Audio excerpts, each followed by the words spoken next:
మీ మోకాల నొప్పులకు ఎటువంటి సర్జరీ లేకుండా ఎపియాన్ పెయిన్ క్లినిక్ అందిస్తున్న అత్యాధునిక చికిత్స.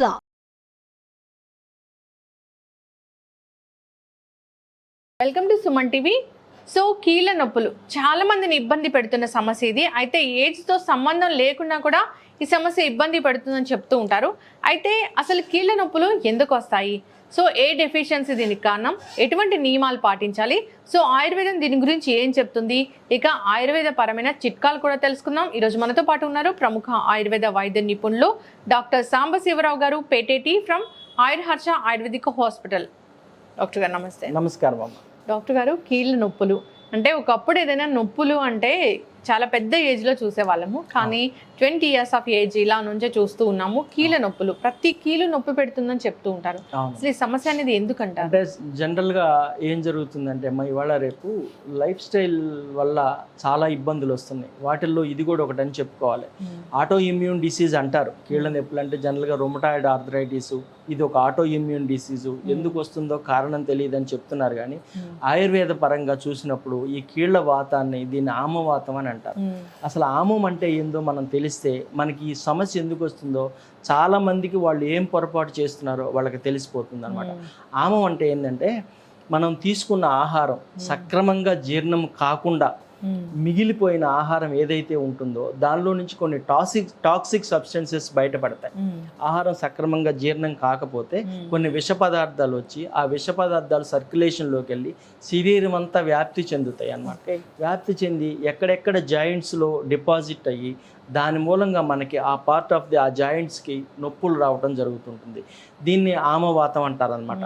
సో ఈ ఆమవాతం అనేది ఏంటంటే జనరల్గా కూడా సాధ్యమైనంత వరకు ఎక్కువగా లైఫ్ స్టైల్ మీద డిపెండ్ అవుతుందనే చెప్పొచ్చు మనకి.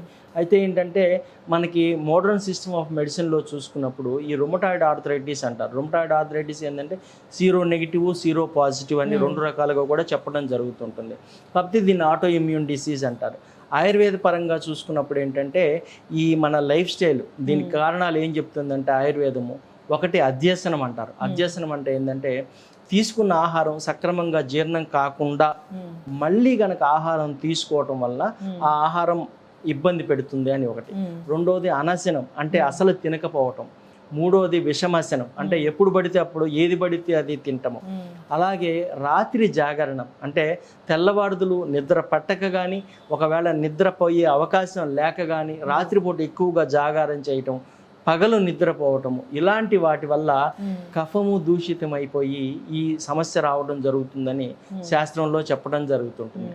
అయితే ఏంటంటే చాలా మందిలో ఈ సమస్య లక్షణాలు ఎలా ఉంటాయంటే అంగమర్దో అరుచితృష్ణ, ఆలస్యం, గౌరవం, జ్వర, అపాక, శూనతం అంగానం ఆమవాతస్య లక్షణం. అంగమర్దం అంటే ఏంటంటే ఒళ్ళంతా నొప్పులు, పగలగొట్టినట్టు ఒళ్ళంతా నొప్పులుగా ఉంది, బడలికగా ఉంది, ఓపిక లేకుండా ఉంది, నీరసంగా ఉందని చెప్తుంటారు. ఆలస్యం అంటే ఇంకా అసలు కూర్చున్న దగ్గర నుంచి లేచి ఏ పని చేసేంత ఉత్సాహం ఉండదన్నమాట. అలాగే ఒళ్ళంతా బరువుగా అనిపిస్తుంటుంది అనమాట. అలాగే పాలిఆర్థ్రాలజీ అంటాం. అంటే ఏంటంటే అన్ని జాయింట్లు నొప్పులుగా ఉంటాయి. ఎక్కువగా ఏంటంటే చిన్న చిన్న జాయింట్స్లో ఎక్కువగా అంటే మణికట్టు కానీ, ఈ చేతి వేళ్ళు కానీ, అలాగే కాలి వేళ్ళు కానీ, ఇలాంటి చిన్న జాయింట్స్లో ఎక్కువగా నొప్పులు రావటం జరుగుతుంటుంది. అలాగే జ్వరం ఉంటుంది ఎప్పుడు కూడా. చాలా వరకు ఎక్కువ శాతం జ్వరంతో జాయింట్ పెయిన్స్ రావడం జరుగుతుంటుంది అనమాట.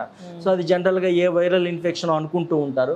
కొంతకాలం ఇలా రెగ్యులర్గా జరుగుతున్నప్పుడు అప్పుడు కానీ అది ఎస్టాబ్లిష్ అయిపోతుంది డిసీజ్, అప్పుడు కానీ అర్థం కాదు చాలా మందికి కూడా. సో అలాగే షిఫ్టింగ్ పెయిన్స్ అంటారు. అంటే ఒకరోజు మోక చేతి నొప్పి వస్తుంటుంది, ఒకరోజు మోకాల్లో నొప్పి వస్తుంటుంది, ఒకరోజు భుజంలో నొప్పి వస్తుంటుంది, ఒకరోజు మణికట్టులో నొప్పి. ఇట్లా ఎక్కడ నొప్పి వస్తుందో అర్థం కాకుండా రోజుకు ఒక రకమైన నొప్పులు రావడం జరుగుతుంటుంది అనమాట. అయితే దీంట్లో నొప్పులు కూడా ఎలా ఉంటాయంటే పాపం వృశ్చిక దంశ క్రుద్ధమివ అంటాడు. అంటే తేళ్లు కుట్టినట్టు నొప్పులు ఉంటాయంట, అంత బాధ ఉంటుంది, జాయింట్లన్నీ వాచిపోతూ ఉంటాయి. కొంతమందికి అయితే లాంగ్ స్టాండింగ్ డిసీజ్ ఉండే వాళ్ళల్లో అయితే జాయింట్స్లో డిఫార్మిటీస్ కూడా డెవలప్ అవుతాయి. అంటే వేళ్ళు ఇట్లా వంగిపోతాయి అనమాట, ఇలా అయిపోతాయి. వీటిని స్వాన్ నెక్ డిఫార్మిటీ అని, అంటే స్వాన్ అంటే హంసలాగా దాని మెడ ఉన్నట్టు, అలాంటి డిఫార్మిటీస్ అని, అలా రకరకాలుగా ఉంటుందన్నమాట. వేళ్ళన్నీ వాచిపోతాయి, కదలికలు కూడా చాలా కష్టమైపోతుంటుంది అనమాట. ఈ లక్షణాలతో కూడుంటుంది ఆమవాతం అనేది. దీన్ని కీళ్ళవాతం అని కూడా అంటారు. మరి డాక్టర్ గారు ఈ సమస్య రాకూడదు అంటే ఏం చేయాలి? రాకూడదు అంటే ఏంటంటే ముందు లైఫ్ స్టైల్ కరెక్షన్ అనేది చాలా ఇంపార్టెంట్ అమ్మా.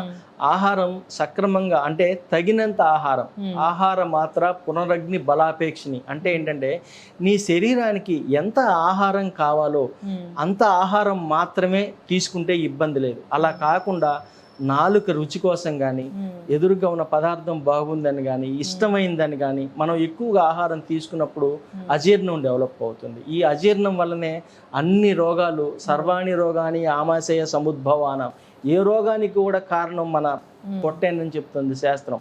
అందువల్ల ఏంటంటే ఆహారాన్ని సక్రమంగా తీసుకోవడం అనేది చాలా ఇంపార్టెంట్.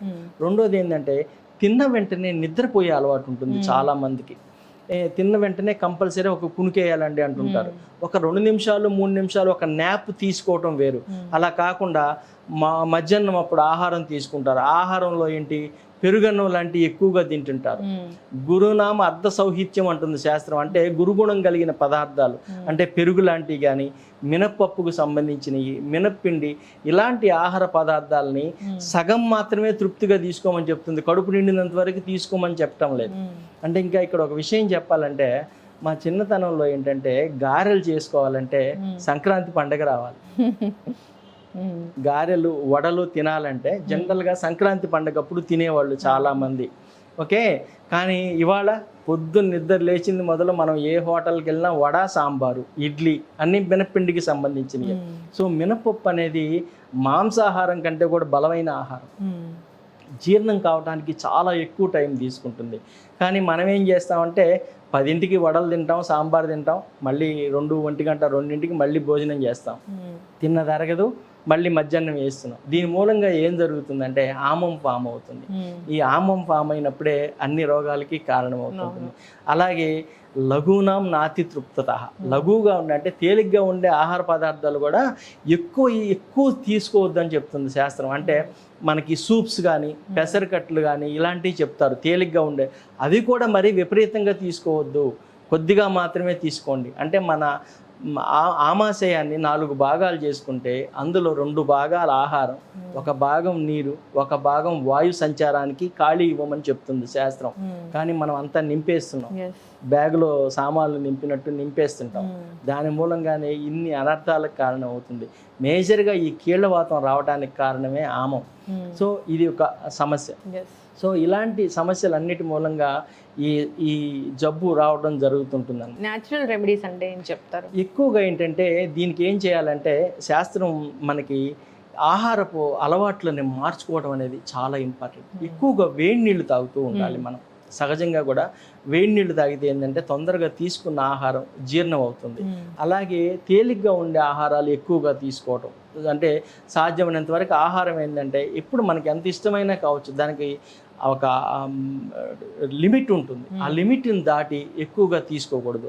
నాన్ వెజిటేరియన్ ఫుడ్ కూడా రెగ్యులర్గా ఈ బిర్యానీలు కానీ ఇలాంటివి రెగ్యులర్గా ఎక్కువగా తీసుకోవడం అనేది కూడా కరెక్ట్ కాదు. అలాగే తగినంత వ్యాయామం. వీటన్నిటితో పాటు ఏంటంటే మనకి ఆమవాతం ఏం చెప్తుందంటే శాస్త్రం చాలా బ్యూటిఫుల్గా చెప్తాడు.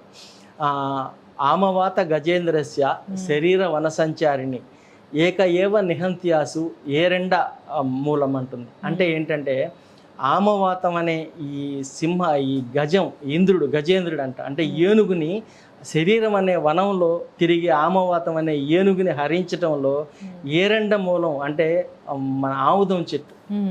ఆముదం చెట్టు యొక్క మూలం అనేది చాలా ఎక్సలెంట్గా పనిచేస్తుంది. ఆముదం మూలంతో చేసిన తైలం ఏరెండ తైలం నిహంత్యాసు. ఆముదం గనక చాలా బ్యూటిఫుల్గా పనిచేస్తుంది. ఆముదమే కదా, ఏ చెట్టు లేని దగ్గర ఆముద చెట్టు మహావృక్షం అని ఒక సామెత ఉంది మనకి. ఆముదమే కదా ఇదేం పనిచేస్తుందిలే అంటారు. చాలా మంది ఆముదం కూడా ఏంటంటే మోషన్ అవ్వకపోతే ఆముదం ఇచ్చే అలవాటు కూడా ఉంటుంది. కానీ ఈ ఆముదాన్ని కనుక మనం సక్రమంగా కనుక వాడుకున్నట్లయితే ఇలాంటి జబ్బుల్లో చాలా బ్యూటిఫుల్గా పనిచేస్తుంటుంది. అయితే ఈ ఆముదాన్ని ఏం చేయాలంటే మనం షాపుల్లో దొరికి పచ్చి క్యాస్టర్ ఆయిల్ అని అమ్ముతారు, దాన్ని మనం వాడకూడదు. ఆముదం ఎప్పుడు కూడా కాచి తయారు చేసిన ఆముదమే మనకి ఎక్కువ ఫలితాన్ని ఇస్తుంటుంది. పచ్చిగా ఉండేది తీసుకుంటే మళ్ళీ నొప్పులు ఎక్కువయ్యే అవకాశం ఉంటుంది. అందుకని ఆముదం గింజల్ని తెచ్చి జనరల్గా దాన్ని ఏమంటారు అంటే రుబ్బుతారు, అంటే మిక్సీలో కానీ గ్రైండర్లో కానీ వేసి పేస్ట్ లాగా చేసుకోవాలి. పేస్ట్ లాగా చేసి దానికి ఒక 16 టైమ్స్ ఆఫ్ వాటర్ కలిపి దాన్ని లో ఫ్లేమ్లో అంటే సిమ్లో పెట్టుకొని, పాత రోజుల్లో అయితే కట్టెల పొయ్యి మీద ఉండేవాళ్ళు, ఇవాళ మనకు అవకాశం లేదు కాబట్టి గ్యాస్ స్టవ్ మీదైనా లో ఫ్లేమ్లో పెట్టుకొని ఒక 4-5 గంటలు నెమ్మదిగా మరిగిస్తూ ఉంటే నెమ్మదిగా ఆముదం పైకి తేలుతూ ఉంటుంది. ఓకే, దాన్ని మనం గిన్నెలో తీసి పెట్టుకోవచ్చు, మనం కలెక్ట్ చేసుకొని గిన్నెలో తీసి పెట్టుకోవచ్చు. ఈ ఆముదాన్ని కనుక మనం రెగ్యులర్గా మార్నింగ్ ఒక 5 ml, ఈవినింగ్ ఒక 5 ml వేడి నీళ్ళతో కనుక తీసుకున్నట్లయితే మనకి ఈ కీళ్ళవాతంలో బాగా పనిచేస్తుంటుంది. ఓకే, అలాగే శొంఠి, ఇంగువ, వాము ఈ మూడింటిని కనుక, అంటే ఇంగువ ఎట్లా తీసుకోవాలంటే మనకి పౌడర్గా కాకుండా ఇంగువ ఇవి దొరుకుతుంటుంది, మనకి చిన్న చిన్న పలుకుల్లాగా దొరుకుతుంటుంది. దాన్ని మనం ఒక బాండీలో వేసుకొని కొంచెం వేడి చేస్తే అది మంచిగా పొంగుతుంది. పొంగిన ఇంగువని పౌడర్ చేసుకొని శొంఠి, ఇంగువ, వాము ఈ 3 కనుక మనం ఈక్వల్ క్వాంటిటీస్లో, మీరు 50 grams తీసుకుంటారో 100 grams తీసుకుంటారో వాళ్ళ ఇష్టం, ఆ 100 grams 100 grams 3 తీసుకొని ఈక్వల్గా దాన్ని ఉదయం ఒకసారి రాత్రి ఒకసారి అన్నం తినేటప్పుడు మొదటి ముద్దలో అంత వేసుకొని దానికి కొంచెం నెయ్యి కలుపుకొని, ఆవు నెయ్యి, గేదె నెయ్యి కాదు, ఆవు నెయ్యి కొంచెం కలుపుకొని దాన్ని ఆహారంలో తీసుకున్నట్టయితే మనకి తొందరగా మనకి ఈ జాయింట్ పెయిన్స్ తగ్గటానికి కూడా పనిచేస్తుంటుంది.